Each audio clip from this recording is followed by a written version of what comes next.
Pa-ra-pa, pa-ra-pa, pa-ra-ra-ra-ra-ra-ra-ra-ra-ra, pa-ra-pa, pa-ra-pa, pa-ra-ra-ra-ra-ra-ra-ra-ra-ra, pa-ra-pa, pa-ra-pa, pa-ra-ra-ra-ra-pa-pa, pa-ra-pa, pa-ra-ra-ra-ra-ra-pa, pa-ra-ra, pa-ra-ra-ra-ra-ra-ra-ra-ra.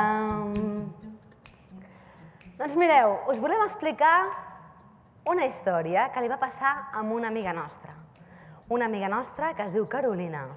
I és una història que li va passar quan era petita. Resulta que la Carolina, quan era petita, no tenia gens ni mica, però gens ni mica, de memòria. Era un desastre.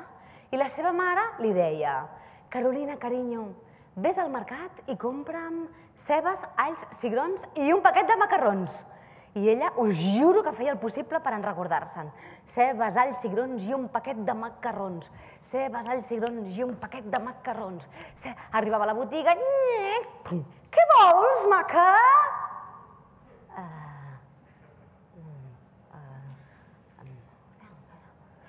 Els ous mongetes i una caixa de galetes. No, una bicicleta, no, una samarreta, una escopet, no... Un desastre. I sa mare: però nena, on tens el cap? Però què en farem de tu? Però... Ai, Déu meu, Déu meu! I és que a l'escola li passava 3 quarts del mateix, amb els deures. Ni hi havia santa manera que se'n recordés de res. És que, filla meva, tens el cap als núvols. On estàs tot el dia, tu? Però, li deia la mestra. Però el pitjor, vull dir, creieu-me, era amb els amics. Recorda, Carolina, que hem quedat a les 5 per fer un gelat. Sí, que sí. Hem quedat a les 5, eh? Que sí, home, que sí. Avui, per fer un gelat. Que sí, que sí. Te'n recordaràs? Que sí. I la Carolina estava a casa seva convençuda que se'n recordaria, però es liava a jugar, s'entretenia i després no se'n recordava ni de l'hora, ni del lloc, ni de qui havia quedat. És que no se'n recordava ni de què havia quedat. I, esclar, els seus amics n'estaven fins al monyo. I a poc, la Carolina es va començar a quedar sola. Molt sola. Total, que va decidir, fos com fos, que havia de buscar una solució. I va estar rumiant, va pensar: una goma de pollastre. Me l'enrotllaré al dit per recordar-me'n d'allò que m'he d'en recordar. Aleshores, la Carolina es distreia, començava a jugar, a estirar per aquí, a estirar per allà, i al final... Estic mona? Un desastre. Allò no va funcionar. Tot el que va pensar: ja està. Tipus agenda, una llibreteta, m'ho apuntaré tot. Escolta'm, oli amb un llum. I sí, la llibreteta, tot s'ho apuntava. Els deures, els encàrrecs, les cites, tot. Però al cap de 2 dies no sabia ni Déu on carai estava aquella llibreteta. El cas és que un dia la Carolina ho va veure clar. Un bolígraf blau. Big naranja escribe fino, Big cristal escribe normal, 2 escrituras a elegir. Big. Sí senyor, un bolígraf blau. Se'l va penjar del coll amb un cordillet. Tot s'ho va apuntar a la pell, tot. Que si els deures, que si he quedat amb aquest, que hem quedat amb l'altre, que si el cine, que si tantas cosas que tengo que hacer cada día... Tot s'ho apuntava. Anava feta un cromo, però li era igual. Per fi, la seva vida tornava a ser normal i corrent. Total, que amb tanta normalitat se'n va anar amb els seus amics a fer una cursa amb les bicicletes. La Carolina anava la primera! De cop i volta! La baixada es va fer molt baixada. I de cop i volta, els frens! El fren! I una pedra al mig del camí!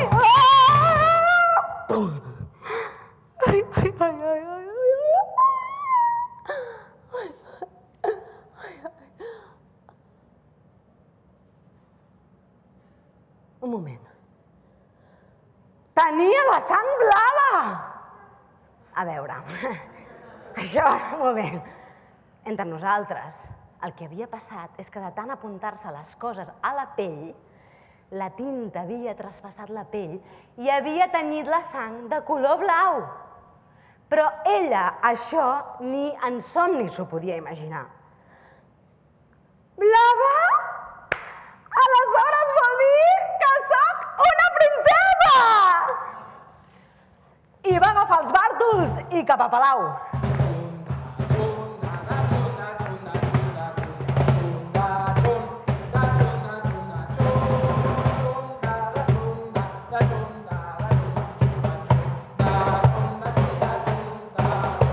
I amb aires de princesa va arribar. I mireu quina va ser la reacció del rei.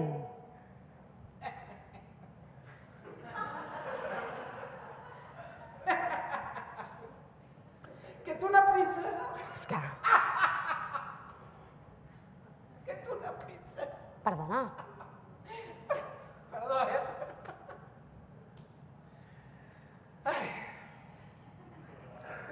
Amb unes anàlisis ho va deixar liquidat. No va haver-hi cap mena de dubte. I no sabeu com li va canviar la vida. Uns vestidets apretats, i que sí, collarets, i polseres, i tous, i majorica, i uns talons.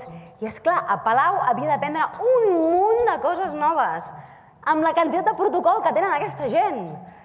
Que si menjar amb 3 forquilles, 2 ganivets i 4 gots, que saludar, que si la manecita, que si he d'anar a inaugurar una exposició al Reina Sofía de la Muerte, que si he d'anar amb iot, que si tengo que ir a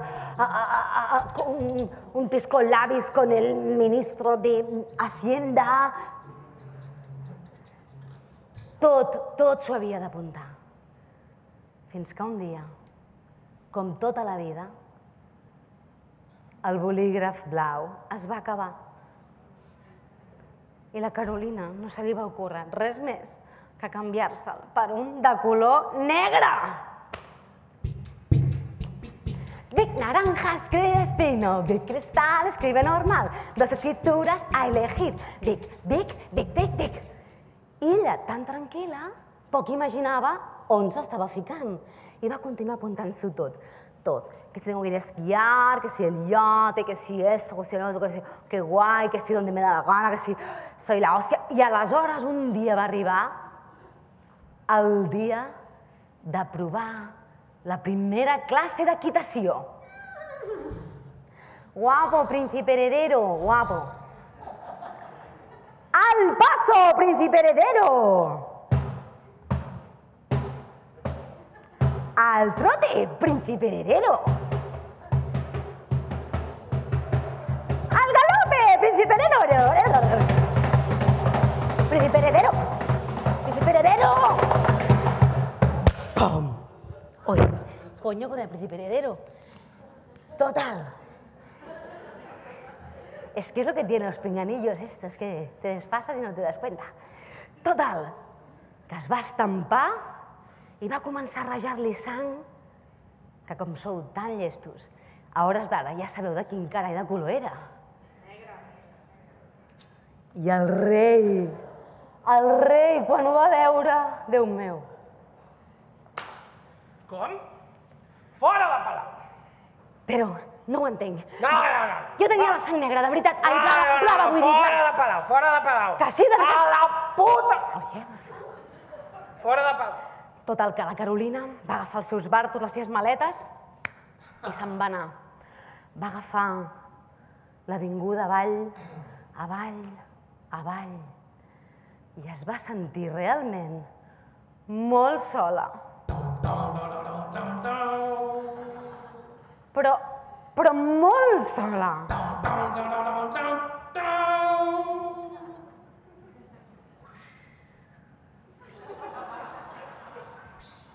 Total, que es sentia tan sola que es va ficar dins d'una petita granja acollidora a prendre's un cacaulat.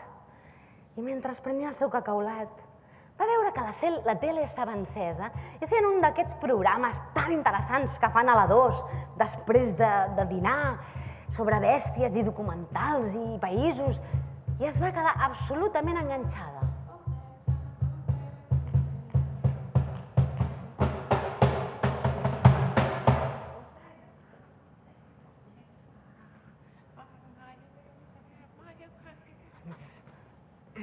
Absolutamente enganchada a la tele. Aquí vemos unas imágenes de la tribu de los Basomba, cuya leyenda dicen que no solo tienen la piel, sino que tienen la sangre negra como el carbón. ¿Me lo puede repetir esto, por favor? ¡Como el carbón! Lo de antes, hombre. Que tienen la piel negra como el carbón.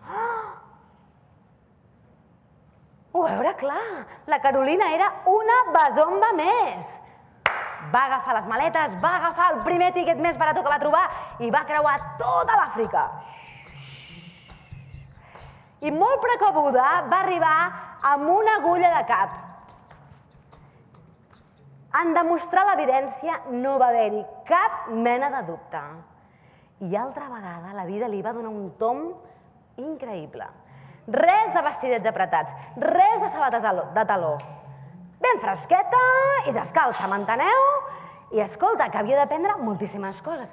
I tot s'ho havia d'apuntar, tot. Que si el nou idioma, que si com fer foc amb les pedres, que si entendre el llenguatge dels estels, que si caçar, tot. Tot s'ho apuntava la Carolina. Fins que, clar,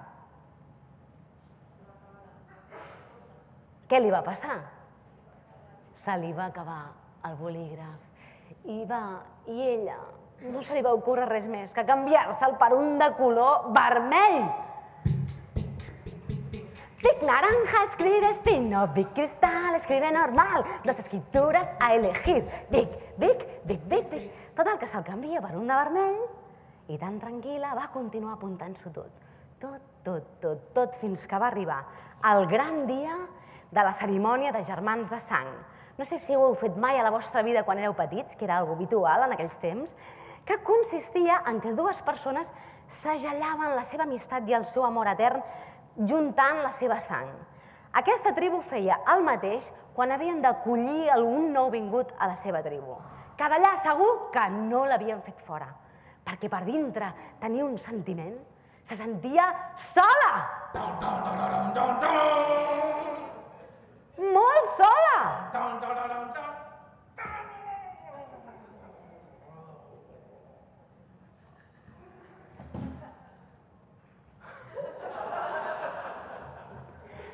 Total, que la Carolina va arribar al seu poble i quines festes! Quan tothom la va veure arribar, Carolina, on has estat? Però Carolina, però quant temps? Però explica'ns! I va començar a parlar de la vida de luxe, palau, que si aquelles robes, aquelles teles, i que si aquella gent tan fantàstica i tan avorrida, i que si la vida a l'Àfrica, aquells colors i aquella llum, aquells paisatges. I a poc va començar a explicar i a explicar, i la Carolina es va adonar que per fi havia recuperat la memòria. I aleshores va agafar el bolígraf i el va llançar. I sabeu què?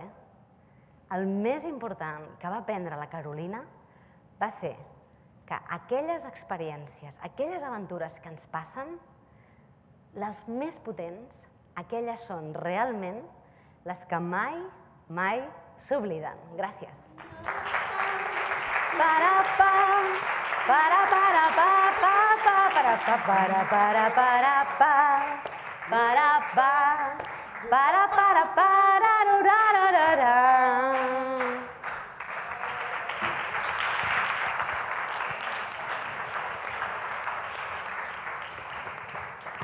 Gràcies.